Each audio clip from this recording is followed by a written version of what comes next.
Let's take you live to Sydney. We've got Energy Minister Chris Bowen speaking. He's come out, well, with pretty strong comments in response to the gas industry saying there are Soviet-style interventions coming from the Labor government. Let's listen in.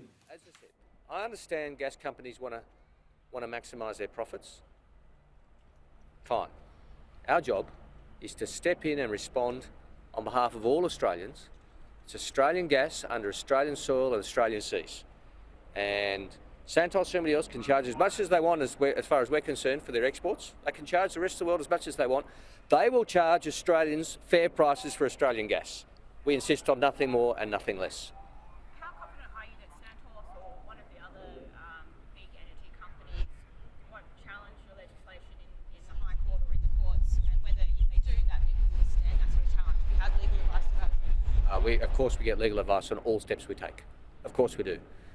And we have taken action both in response to the economic advice we receive and the legal advice.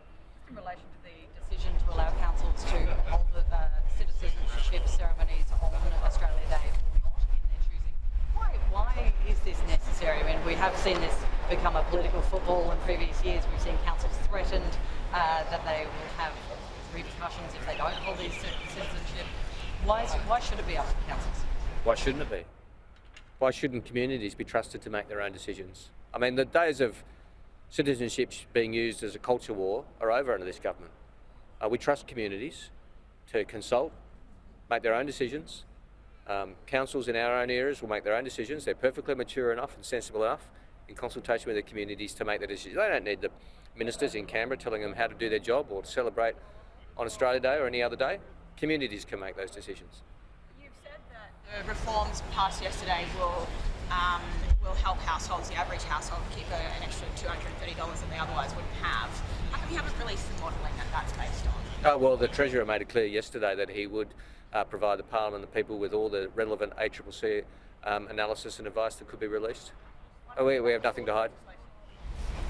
Well, we've made it very clear, and I point to the comments of the Australian Energy Regulator, Claire Savage, who's pointed out that even the expectation of the government intervention yesterday has seen futures prices fall quite dramatically.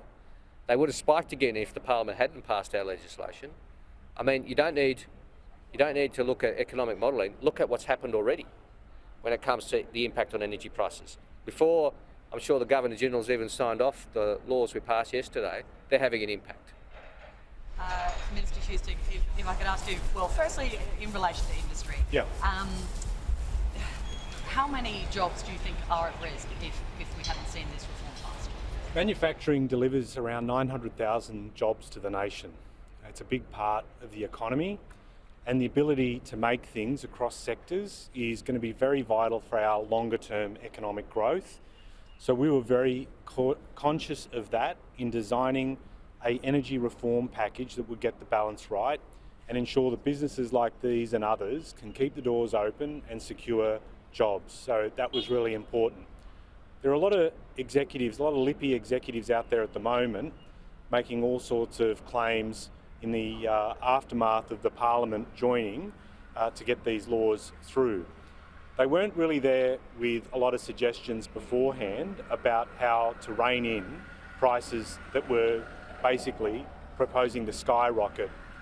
And my issue was all along that there are some gas executives that propose nothing and oppose everything. Now, some of those executives might want to hold on to every single dollar of their Putin profits, but we are making what's right in the national economic interest. We're happy for gas companies to make a profit. We want them to make their investments, and we respect the contribution of their workforce. But you've got to get balance right across the economy so that a lot of businesses, not just some businesses, are making profit, and a lot of businesses are creating or securing work. We will get that balance absolutely right. Just in relation to the Australian Republic movement, we have seen a lot of drama overnight with the royals. Do you think it is time that Australia seriously looks at becoming a republic? Has enough time passed now that past Her Majesty? I think there are a lot of people, particularly in the Labor Party, that have got a great ambition for the nation, which is that we should have our own head of state. We should be able to have an Australian republic. We should be able to be mature enough to have the debate and be able to stand on our 2 feet as a country.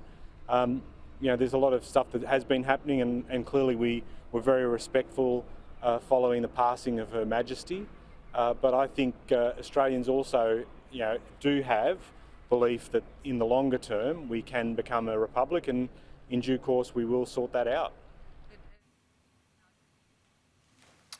We'll leave that there. Look, it's pretty interesting the extent to which this war of words now, well, not just words but action as well, but the words are really heating up between Labor, the federal Labor government, and gas companies. Earlier in that news conference, just before we dipped into it, in fact, Chris Bowen called claims from the gas companies, gas suppliers, that this was a Soviet-style intervention by Labor, that is the price caps. Chris Bowen called that shrill and laughable. Ed Husick said there are a lot of lippy executives that didn't have many answers when we were discussing what to do to rein in prices. So gas companies have said, hey, why weren't we part of the solution? Labor's saying we tried to make you part of the solution. Where it goes from here is, well, Labor's put out its action. The beyond 12-month action is a bit less clear right now, but what will happen in terms of investment? Will the threat to the gas companies be followed through on? This is a pretty high stakes time in politics because it's a big issue. Labor's offered its solution. We'll see what it does to prices and what it does to gas in the country as well.